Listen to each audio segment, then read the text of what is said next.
बिस्मिल्लाहिर्रहमानिर्रहीम। अस्सलाम वालेकुम। कैसे हैं आप लोग? उम्मीद है सब खैरियत से होंगे। आज मैं शेयर कर रही हूँ सर्दियों के लिए बहुत ही एनर्जेटिक रेसिपी जिसके बेशुमार फ़ायदे हैं और स्पेशली नज़ला ज़ुकाम, खांसी, सर दर्द के लिए और कमर दर्द के लिए, जोड़ों के दर्द के लिए बहुत ही फ़ायदेमंद है और स्पेशली पढ़ने वाले बच्चों के लिए ये बहुत ही फ़ायदेमंद है। दिमाग को ताकत देती है और नज़र को बेहतर करती है। पढ़ने वाले बच्चों के लिए इसका इस्तेमाल ज़्यादा से ज़्यादा करना चाहिए। तो वीडियो का एंड तक देखिएगा। चैनल पे अगर नए हैं तो काइंडली चैनल को सब्सक्राइब कर दें, बेल आइकन को प्रेस कर दें ताकि नई आने वाली वीडियो आप तक पहुंच सके। तो चलिए बनाना स्टार्ट करते हैं। तो इस हेल्दी सी रेसिपी को बनाने के लिए सबसे पहले हम एक प्याली खसखस की लेंगे। 2 से 3 दफ़ा पानी ऐड करते हुए हम अच्छे तरीके से इसको वॉश कर लेंगे ताकि मिट्टी वगैरह, डस्ट वगैरह जो हो वो इसमें से रिमूव हो जाए अच्छे तरीके से। ये देखें कितनी अच्छी सी साफ़ सुथरी सी हमारी खसखस तैयार हो गई है। चलें अब हम इसको अच्छे तरीके से स्टेन कर लेंगे और ऊपर से हम और पानी ऐड करके इसको अच्छे तरीके से वॉश कर लेंगे ताकि थोड़ी सी भी डस्ट इसके अंदर ना रहे। अब एक ब्लेंडर में ऐड करके और तकरीबन आधी प्याली पानी की ऐड करके अच्छा तरीके से हम मिक्सचर तैयार कर लेंगे। तो ये देखिए हमारा ज़बरदस्त सा मिक्सचर तैयार हो चुका है।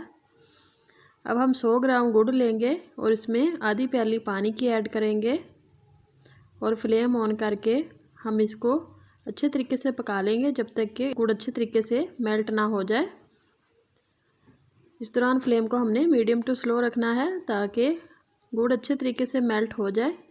तो ये देखें गुड़ हमारा अच्छे तरीके से मेल्ट हो चुका है, गुड़ का शीरा तैयार हो चुका है। चलिए हम फ्लेम को ऑफ कर देंगे। तो शीरे को हम निकाल लेंगे। अब हम लेंगे आधी प्याली गंदम का आटा। इसको हम फ्लेम ऑन करके ड्राई रोस्ट करेंगे। घी वगैरह हमने अभी ऐड नहीं करना। तो इस तरह हमने लो फ्लेम पे इसको ड्राई रोस्ट कर लेना है जब तक कि अच्छी सी खुशबू नहीं आ जाती।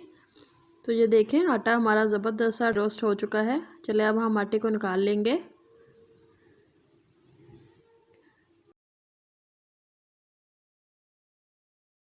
अब हम ऐड करेंगे फ्लेम ऑन करके खसखस। खसखस को हमने लो टू मीडियम फ्लेम पे अच्छे तरीके से पकाते जाना है जब तक कि पानी अच्छे से ड्राई ना हो जाए जो हमने ग्राइंड करते हुए ऐड किया था।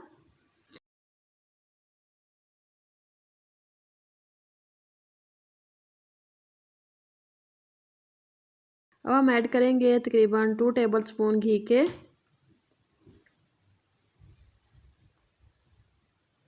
घी ऐड करने के बाद हम मीडियम टू लो फ्लेम पे अच्छे तरीके से खसखस को भून लेंगे जब तक कि खसखस अच्छे तरीके से घी ना छोड़ दे। इस दौरान चम्मच को हमने चलाते जाना है ताकि खसखस नीचे ना लग जाए।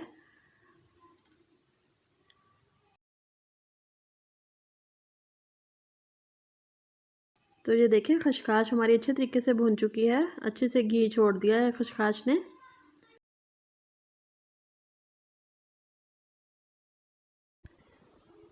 अब हम भुना हुआ आटा ऐड कर देंगे और साथ ही हम गुड़ का शीरा ऐड कर देंगे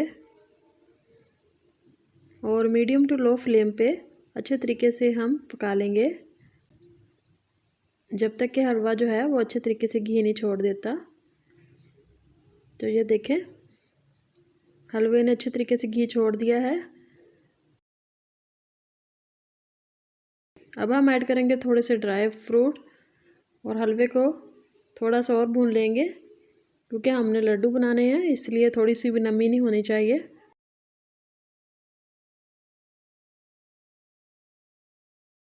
हलवा हमारा ज़बरदस्त सा तैयार हो चुका है।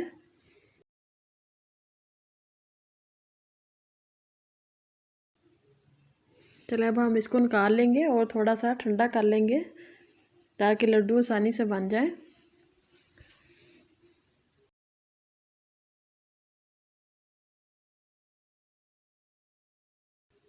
अब हम नॉर्मल से लड्डू तैयार कर लेंगे। बहुत ही हेल्दी होते हैं और बहुत ही टेस्टी होते हैं। डेली में आप नीम गर्म दूध के साथ एक लड्डू खा लें, बहुत फ़ायदा देंगे आपको, स्पेशली पढ़ने वाले बच्चों के लिए और जिनको नज़ला ज़ुकाम सर्दियों में रहता है उनके लिए तो ये बहुत बेस्ट रेसिपी है। आप इसको हलवे की फॉर्म में भी खा सकते हो, जैसे आपका दिल चाहे। ज़रूर बनाइएगा।